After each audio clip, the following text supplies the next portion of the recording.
Oh, fuck yeah!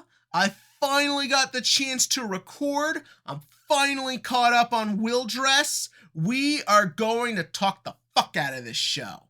And you know why? Because it is a fucking awesome card game anime, and I can't wait to talk about it after so long. And there's totally not a really big problem that I think the whole video is just going to be about, because this is my fourth time recording, and I still don't know if I'll get everything I want to say in one video. Oh boy. Look, guys, I don't want to be negative right now. I haven't had a chance to talk about this show in like 7 weeks, and there's still a lot of great things going on, and I'm getting caught up on Yu-Gi-Oh! Go Rush next. I won't lie, I don't have faith in that show at the moment. So this was supposed to be the big moment of positivity till we probably talk about Shadowverse again. But here we are. Let's get right on into it. So the big problem here is that I don't really find the Uniformers stuff compelling or particularly interesting. And the reason for that is the characters who are being exposed to it are not reacting at all. And what I mean by this is that Cardfight Vanguard has always tried to set up this idea that we are in a more realistic, grounded universe when compared to like Yu-Gi-Oh! Or Shadowverse or any of these other card game anime, that this is the everyday world. Vanguard is not what runs the world. It's just a hobby that people have. It just so happens that there's more going on with it than meets the eye. But for the most part, Vanguard always tries to be set to ground itself in reality. So when you have it that a bunch of just regular everyday kids go to this place, and I do love the design of the Uniformers base. I love the white and gray metallic look. It's so sanitary and just like otherworldly and creepy in that respect, and it really hammers home the technology theme. But for those characters to then hear this random girl just be like, "We scan your brainwaves so we can figure out if you're good at Vanguard," to see them not react at all is the problem. Like, hearing that this technology exists officially makes it that the world is no longer grounded in this reality. And yes, we've had hologram technology in the back, and well, no, like, that's not enough. Like, we're experimenting with hologram technology now. That's not that crazy, and the show has always tried to present that in a more realistic light than Yu-Gi-Oh! Does.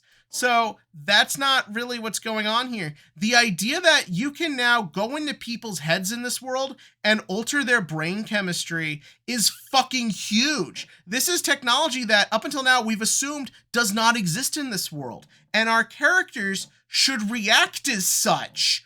Urara should hear this and be like, "What the fuck?" Like, but no, they don't. They are told, "We can scan your brains," and they just go along with it. And it's not brought up again for the rest of the episode.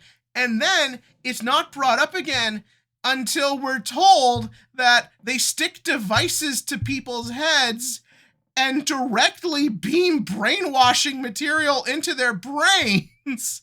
And then we just skip to Urara waking up from it. No!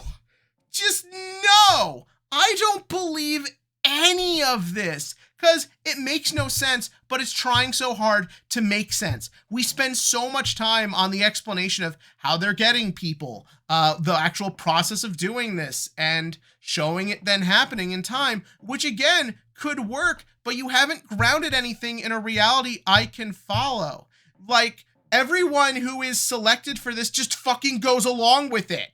Like, I don't think that people in this world would hear, "We'll make you better at Vanguard by brainwashing you." I don't think they would hear that and go along with it, because they're supposed to be just regular people. I think they would hear that and freak the fuck out and leave. And that's fine. Show me that. Use that as your grounding principle. Show me that the people who go along with this are different. Show me that there is a reason to be afraid of what's going on, that there is fear here, that the idea that something like this could go to this extreme is a big deal. But you have not done this. Now, you did do a bit of it when Donji and Sam find out, and that was great. Their reaction, how horrified they are to hearing this is going on, was so well done. But then when you see it happening to an actual character, it doesn't feel like anything, because we didn't see her do this. I don't think Urara would go along with this. Like, yeah, she's now into Vanguard and wants to get better at it, but there's a huge difference between wanting to get better at something and sci-fi shenanigans. Like, it's so insane we're having this conversation right now about this show. Like, I just felt like everything should be much more better than this. Like, if you want this to happen to Urara, that's fine, but you need to do the proper steps. And part of it is I need to understand why Urara would then go along with this. After you've grounded it in a sense of reality I can follow, I then need to see why this girl would go along with this. That's what I need. Like, why not show what's going on in her head when they tell her this? Like, yeah, the one girl was nice to her, and yeah, she was impressed by how powerful the one guy is, but I don't feel like that's enough for me to believe she'd go to this fucking extreme like this. They literally are using phrases like, we destroy your individuality, or we just have you be in constant, like, mental torture fights, and all this insane shit, and she's just fine with this. But again, up until now, she's supposed to have just been this, like, pretty normal girl. I don't think she would react this way or go along with any of this. And you know what? If you want her to, take the time and show her. Why not spend that episode you wasted on idol bullshit, because Bushi will not let this idol bullshit go? Why not use that episode to just be in Urara's head for 22 minutes? Why not show us that, I don't know, she's still, even though she's getting better, she still feels anxiety. She still feels like she can't really connect with people, that she still feels weak, that she still feels like she's not enough, and that the villains are then able to cue into that and then twist it and then take advantage of it and push her into this direction. How much more interesting would that be? Because right now, as far as I can tell, they didn't know. They just thought saying, we'll make you better would do it, which, FYI, makes them idiots. How has no one spilled the beans on this bullshit? What is their process for finding people? It's not like Urarara and Michiru are the only ones. There's like 30 of them getting brainwash treatment. Because again, they also say, we inform them, which is smart because it makes the characters feel more complex, that they're willing to go along with this. But again, because you haven't built it properly, it doesn't make any sense. Like, why not make it that most people don't go along with it, that most people aren't willing to join uniformers, that the few that are the people who are in this position in life where they can be just susceptible to this stuff.